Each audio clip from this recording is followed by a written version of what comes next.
Hello friends, success classes में आपका हार्दिक स्वागत है।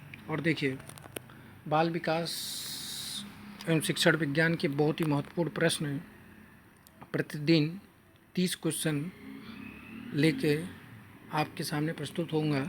इसलिए आप जो है इन प्रश्नों को बहुत ही ध्यान से देखकर और अपना मूल्यांकन स्वयं करें। अब देखिए, सबसे पहला क्वेश्चन है कि सृजनवाद में ए ऑप्शन है बच्चे सीखने की प्रक्रिया में निष्क्रिय रूप से प्रतिभाग करते हैं, बी शिक्षक केंद्रित होता है, सी शिक्षा बाल केंद्रित होता है और डी शिक्षा व्यवहारवादी होता है। तो इसका ध्यान से समझिएगा, इसका जो सही आंसर क्या होगा वो आप बताइए क्या होगा। देखिए, सृजनवाद में यानी सृजनवाद शिक्षा में के क्षेत्र में एक ऐसी विचारधारा है, यानी सृजनवाद शिक्षा के क्षेत्र में एक ऐसी विचारधारा है जो बाल केंद्रित शिक्षा को पोषित करती है, अर्थात इसमें शिक्षक अधिगम प्रक्रिया का केंद्र बिंदु बालक होता है। तो इसका जो सही आंसर हो जाएगा वो हो जाएगा शिक्षा बाल केंद्रित होती है। यानी सृजनवाद यानी बाल के वर्तमान समय में जो है शिक्षा प्रणाली है वो बाल केंद्रित ही है, इसलिए जो इसका सही आंसर हो जाएगा वो सी हो जाएगा। नेक्स्ट क्वेश्चन कि बच्चों में अच्छे चरित्र निर्माण के लिए ए है पाठ्य पुस्तकों में चरित्र निर्माण संबंधी पाठ होने चाहिए, बी चरित्र निर्माण के लिए व्याख्यान दिए जाने चाहिए, सी कक्षा कक्ष गतिविधि इस प्रकार से हो कि बच्चों को चरित्र निर्माण में सहायता मिल सके, डी महापुरुषों की जीवनी बच्चों को पढ़ाई जानी चाहिए। अब देखें, इसमें जो है अच्छे चरित्र निर्माण के लिए तो ध्यान से समझिएगा, पाठ्य पुस्तकों में चरित्र निर्माण संबंधी पाठ होने चाहिए, ऐसी बात नहीं होना चाहिए। चरित्र निर्माण के लिए व्याख्या दिए जाने चाहिए, ये थोड़ा कम है। सी है कक्षा कक्ष गतिविधि इस प्रकार से हो कि बच्चों को चरित्र निर्माण में सहायता मिल सके, और डी है महापुरुषों की जीवनी बच्चों को पढ़ाई जाए। तो इसका जो सही आंसर हो जाएगा वो हो जाएगा सी, यानी कक्षा कक्ष में गतिविधि इस प्रकार से हो कि बच्चों को चरित्र निर्माण में सहायता मिल सके, यानी जो क्रिएटिविटी यानी गतिविधि एक्टिविटी हो वह सभी कैसी होनी चाहिए, वह बच्चों के चरित्र निर्माण में सहायता मिल सके, इसलिए जो है अच्छे चरित्र निर्माण की जो सी सही आंसर होगा। अब देखिए, इस टाइप के क्वेश्चन में इसमें 3 आंसर सही है, लेकिन हमारा जो एक ही आंसर सही है और वह सबसे सही आंसर सी वाला है। नेक्स्ट क्वेश्चन है निम्नलिखित में से कौन सी परिस्थिति में बच्चों का संवेगात्मक एवं सामाजिक विकास अच्छे से होगा। ये है जब बच्चों को महत्वपूर्ण माना जाए तथा उसकी भावनाओं का सम्मान किया जाए, बी जब बच्चों को अधिक से अधिक पढ़ने को कहा जाए, सी जब बच्चे के कक्षा में अच्छे अंक आएँ, और डी है जब बच्चे को उसके बौद्धिक स्तर के अनुसार पढ़ाया जाए। बताइए कौन सा सही आंसर होगा। अब देखिए, इसमें संवेगात्मक एवं सामाजिक विकास अच्छे हों, तो इसका जो सही आंसर हो जाएगा वो हो जाएगा जब बच्चों को महत्वपूर्ण माना जाए तथा उसकी भावनाओं का क्या किया जाए, सम्मान किया जाए। यानी बच्चों की भावनाओं, यानी चूंकि देखिए ध्यान दीजिएगा कि बच्चे भावनात्मक रूप से बड़े कोमल होते हैं, यदि उनकी भावनाओं का सम्मान करते हुए उन्हें महत्वपूर्ण माना जाए तो उनके संवेगात्मक तथा सामाजिक विकास पर सकारात्मक प्रभाव पड़ता है, इसलिए इसका सही आंसर जो हो जाएगा वह ए हो जाएगा। नेक्स्ट है कि निम्नलिखित में से कौन सी परिस्थिति सृजनात्मकता को बढ़ाने में सहायक होगी। ए है सीखने हेतु सीमित अवसर हो। अब देखिए, ये तो पहले ही गलत है। बी जो है बच्चों को उत्तर याद करने के लिए कहा जाए, ये और गलत है। सी किसी समस्या का समाधान बता दिया जाए, ये भी गलत है। और डी जो है जब बच्चों को स्वयं करके सीखने के लिए अधिक से अधिक अवसर दिए जाए तभी सृजनात्मकता का विकास हो सकता है, क्योंकि देखिए सृजनात्मकता किसी बालक की वह क्षमता है जिसमें वह कुछ ऐसा पैदा कर सकता है जो पहले से ज्ञात न हो, तो उनके संवेगात्मक तथा सामाजिक विकास पर तो ध्यान दीजिएगा, पैदा न हो जो पहले में ज्ञात न हो। यदि बच्चों को स्वयं करके सीखने के अधिक से अधिक अवसर दिए जाए तो सृजनात्मकता का विकास होता है। नेक्स्ट क्वेश्चन है कि 5वां गतिविधि आधारित शिक्षण पर बल देती है।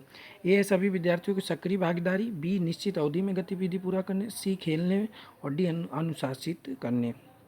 तो इसका जो सबसे सही आंसर होगा वह होगा, आप बताइए कौन सा होगा। इसका जो सही आंसर होगा वह होगा 5वां का ए, यानी सभी विद्यार्थियों की सक्रिय भागीदारी बहुत ही आवश्यक है गतिविधि आधारित शिक्षण पर। नेक्स्ट है कि यदि आप बच्चों को सिखाना चाहते हो तो बच्चों से सीखिए, यह इशारा करता है अध्यापक केंद्रित शिक्षा की ओर, बाल केंद्रित शिक्षा की ओर, मूल्यांकन केंद्रित शिक्षा की ओर, डी जो है परीक्षा केंद्रित शिक्षा की ओर। अब देखिए, इसमें जो है बच्चों को सिखाना है, तो बच्चों को सिखाना इसका मतलब स्वाभाविक बात है कि बाल केंद्रित शिक्षा की ओर इशारा कर रहा है। नेक्स्ट क्वेश्चन है, उच्च प्राथमिक स्तर पर ए शैक्षिक एवं करियर निर्देशन की आवश्यकता, बी शैक्षिक करियर एवं व्यक्तिगत निर्देशन की आवश्यकता, सी केवल करियर निर्देशन की आवश्यकता, डी केवल शैक्षिक निर्देशन की आवश्यकता। तो ये जो है दोनों पहले ही गलत हो गए, केवल केवल है।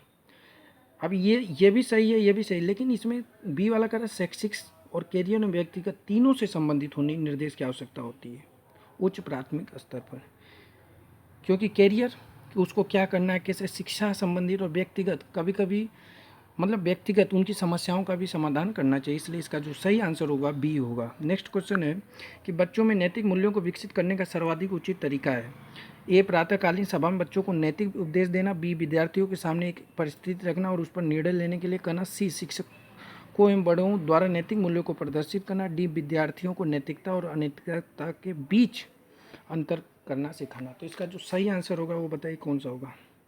देखिए, अगर आपको नैतिक मूल्य को विकसित करना है बच्चों में, तो उसके लिए शिक्षक एवं बड़ों द्वारा नैतिक मूल्यों को प्रदर्शित करना चाहिए, क्योंकि यदि शिक्षक एवं बड़े मिलकर ऐसा व्यवहार प्रदर्शित करें जो नैतिक मूल्यों के अनुरूप हो, तो बच्चों पर भी इस व्यवहार का धनात्मक प्रभाव पड़ता है, जिसके परिणाम उनमें नैतिक मूल्य स्वतः ही विकसित होने लगता है।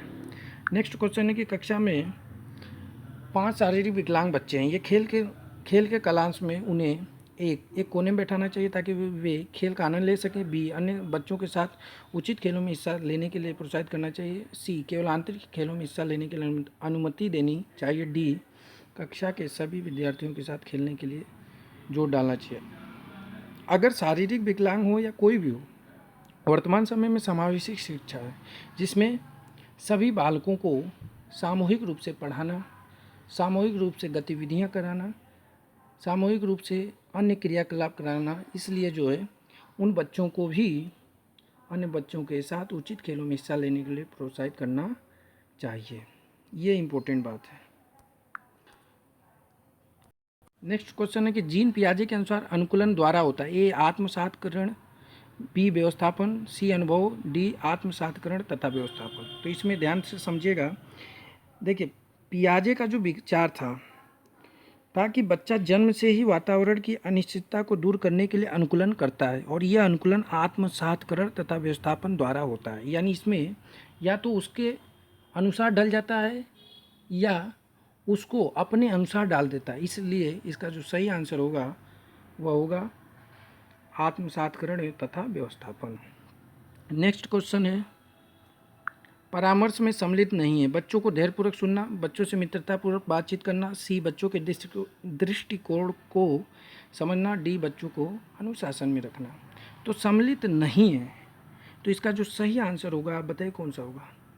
देखिए, इसका सही आंसर धैर्यपूर्वक सुनना ये तो होना चाहिए, बच्चों से मित्रतापूर्वक बातचीत करना ये भी होना चाहिए, बच्चों के दृष्टिकोण को भी समझना चाहिए, लेकिन बच्चों को अनुशासित, अगर आप उन्हें अनुशासित रखोगे तो परामर्श में सम्मिलित नहीं होगा, इसलिए इसका सही आंसर 11 का डी होगा। नेक्स्ट क्वेश्चन है कि राज्य स्तर पर कक्षा 1 से 8 तक की पाठ्यचर्या का निर्माण करती है, SCRT, NCTE, NCRT और डी जो है सीमेट। तो इसका जो सही आंसर होगा वह होगा राज्य स्तर पर जो करता है वह होता है SCRT, यानी SCERT,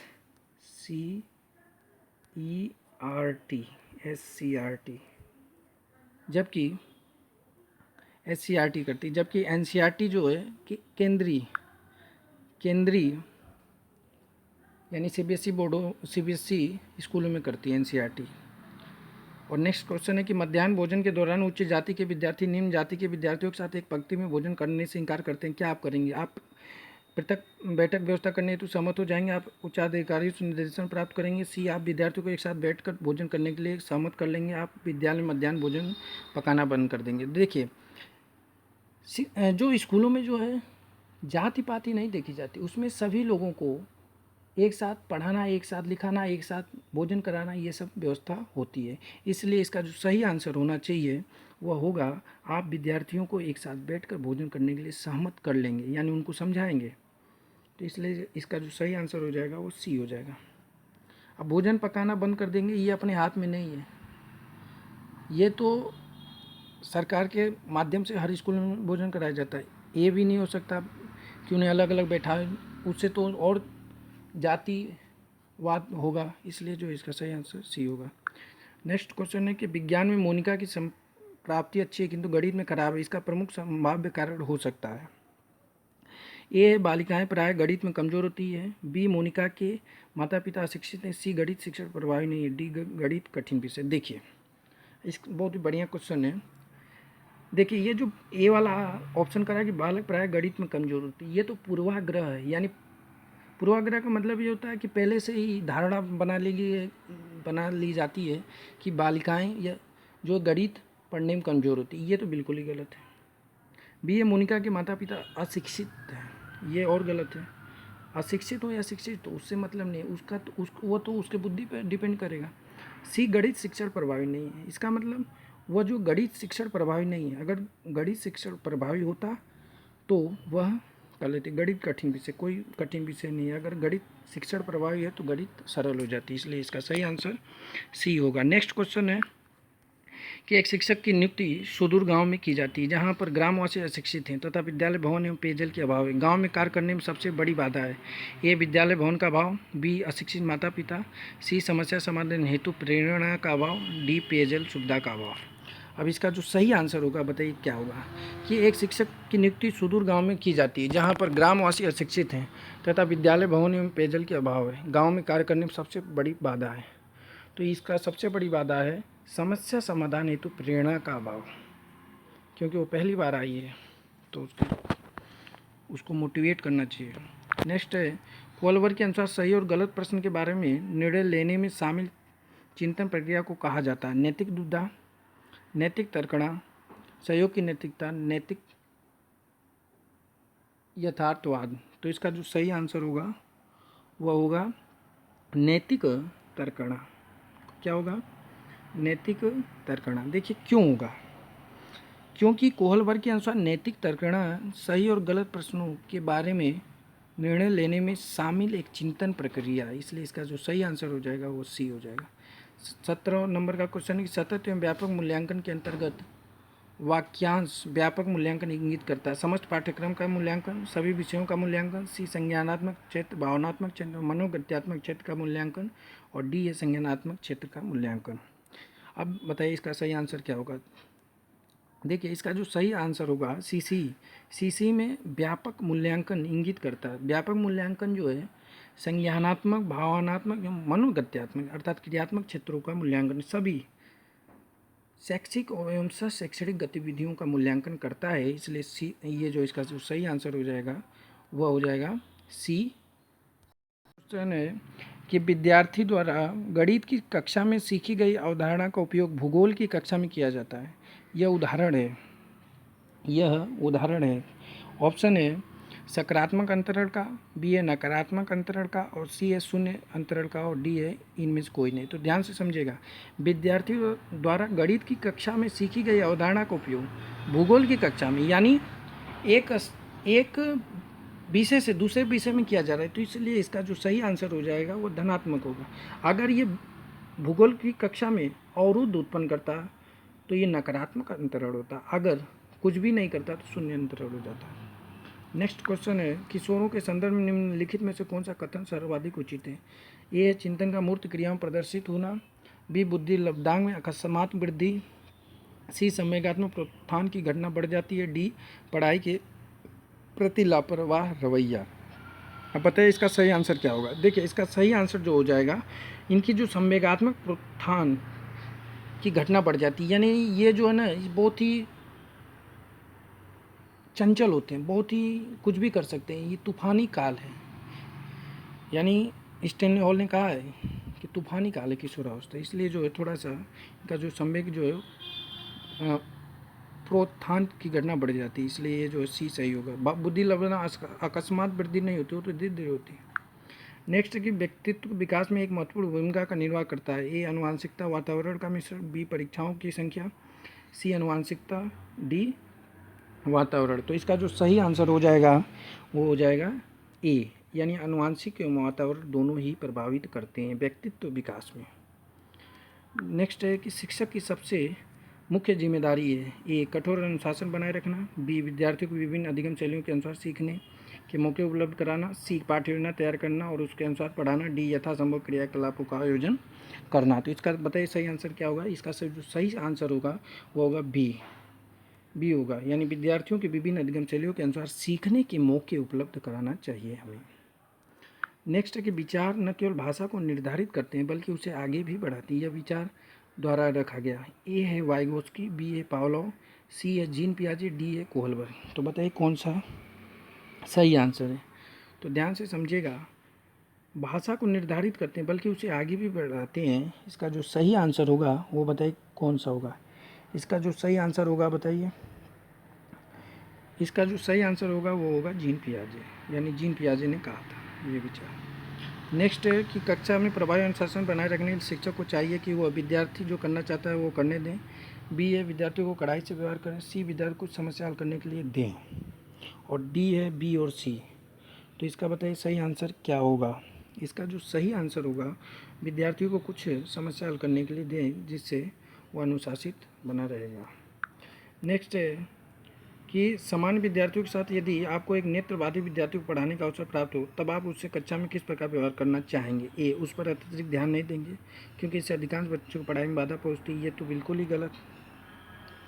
बी है कक्षा में उसके साथ सहानुभूतिपूर्ण व्यवहार करेंगे, और सी है आप सोचेंगे कि अंधापन उसकी नियति है ही थी और कुछ नहीं कर सकते। डी आगे वाली पंक्ति में उसके बैठने की व्यवस्था करेंगे और उसकी सुविधा के अनुसार गति से उसके पढ़ाएंगे। अब ध्यान से समझिएगा, इसका जो सही आंसर होगा वो कौन सा होगा। ये तो गलत, कक्षा में उसके साथ सहानुभूति व्यवहार करेंगे ये हो सकता है। आप कक्षा के अंधापन उसकी नीति थी कुछ नहीं कर सकते, ये और गलत। इसका जो सही आंसर हो जाएगा वो आगे वाली पंक्ति में उसे बैठने की व्यवस्था करेंगे और उसकी सुविधा के अनुसार गति से उसको पढ़ाएंगे, ये वाला बिल्कुल सही है। इसके बाद बी वाला सही है, इसलिए डी जो है सही है। नेक्स्ट क्वेश्चन है, नेक्स्ट क्वेश्चन आप देखिए। नेक्स्ट क्वेश्चन है कि विकास पर आनुवंशिकता के प्रभाव की सीमा का सबसे अच्छा वर्णन निम्नलिखित में से किसके द्वारा होता है। ये आनुवंशिकता निर्धारित करती है कि कोई भी कितना विकसित होगा, बी आनुवंशिकता निर्धारित करती है कि किसी को कितना विकसित किया जा सकता है, और सी ए और बी दोनों, डी जो है या तो ए या तो बी। बताए कौन सा सही होगा। तो इसका जो ध्यान से समझा, विकास पर आनुवंशिकता के प्रभाव की सीमा का सबसे अच्छा वर्णन निम्नलिखित में से किसके द्वारा होता है। तो इसका जो सही आंसर हो जाएगा वो बी वाला हो जाएगा। और नेक्स्ट क्वेश्चन है कि अधिकतम प्रबलकारी प्रभाव के लिए दिया गया रिवार्ड होना चाहिए उत्तर प्राप्त होने के तुरंत बाद, उत्तर प्राप्त होने के ठीक पहले, उत्तर देने के साथ साथ उसी क्षण, उत्तर देने के बाद, पर्याप्त विलंब के पश्चात। तो ध्यान से समझिए, इसका जो सही आंसर होगा वह होगा उत्तर प्राप्त होने के तुरंत बाद उसे फीडबैक देना चाहिए। नेक्स्ट क्वेश्चन है कि नया प्रगतिशील शिक्षा शास्त्र प्रदर्शित करता है अधिगम निर्धारण, अधिगम का निर्धारण, और सी अधिगम के लिए निर्धारण, और डी अधिगम के साथ साथ निर्धारण। तो इसका जो सही आंसर होगा वो होगा सी अधिगम के लिए निर्धारण। क्यों? क्योंकि नया प्रगतिशील शिक्षा शास्त्र निर्धारण आवश्यक होता है। और नेक्स्ट है 5वीं कक्षा से ऊपर के विद्यार्थियों द्वारा की गई त्रुटि का संकेत माना जाना चाहिए। उनकी अधिगम कुशलता में कमी, उनके अधिगम चलन, उनके अधिगम अंश, अधिगम के प्रति उनकी अबोधता। तो इसका जो सही आंसर होगा वो उनके अधिगम का चरण है, जो त्रुटियाँ होती हैं। और नेक्स्ट क्वेश्चन है कि विज्ञान एवं कला प्रदर्शनियाँ, संगीत एवं नृत्य प्रस्तुतियाँ तथा विद्यालय पत्रिका निकालना के लिए विभिन्न व्यवसायों के लिए विद्यार्थियों को प्रशिक्षित करने, विद्यालय का नाम रोशन करने, सी है अभिभावकों को संतुष्ट करने, और डी है शिक्षार्थियों को सृजनात्मक मार्ग उपलब्ध कराने के लिए। तो ये ध्यान देना, ये सब जो क्रिएटिविटी कराई जाती है वो शिक्षार्थियों को सृजनात्मक मार्ग उपलब्ध कराने के लिए कराई जाती है, जिससे वह उनकी जो प्रतिभाएं हैं वो विकसित हो सके। नेक्स्ट क्वेश्चन है कि समावेशी शिक्षा उस विद्यालय शिक्षा व्यवस्था की ओर संकेत करती है जो केवल बालिका शिक्षा को बढ़ावा देने की आवश्यकता पर बल देती है, बी जो सभी निर्योग्य बच्चों को शामिल करती है, सी जो उनकी शारीरिक, बौद्धिक, सामाजिक, भाषिक या अन्य विभिन्न योग्यता स्थितियों को ध्यान में रखे बगैर सभी बच्चों को शामिल करती है, डी जो विशेष आवश्यकता वाले बच्चों को विशिष्ट विद्यालयों के माध्यम से शिक्षा देने को प्रोत्साहित करती है। बताइए इसका सही आंसर क्या होगा।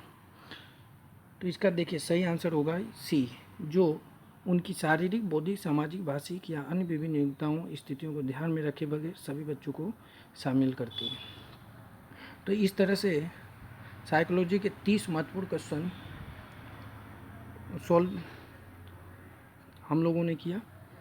अगर आपको ये वीडियो अच्छी लगी हो तो लाइक, सब्सक्राइब एवं कमेंट ज़रूर कीजिए, ताकि आगे का वीडियो अपलोड करने में हमें फीडबैक, सहायता यानी पुनर्बलन मिले। धन्यवाद।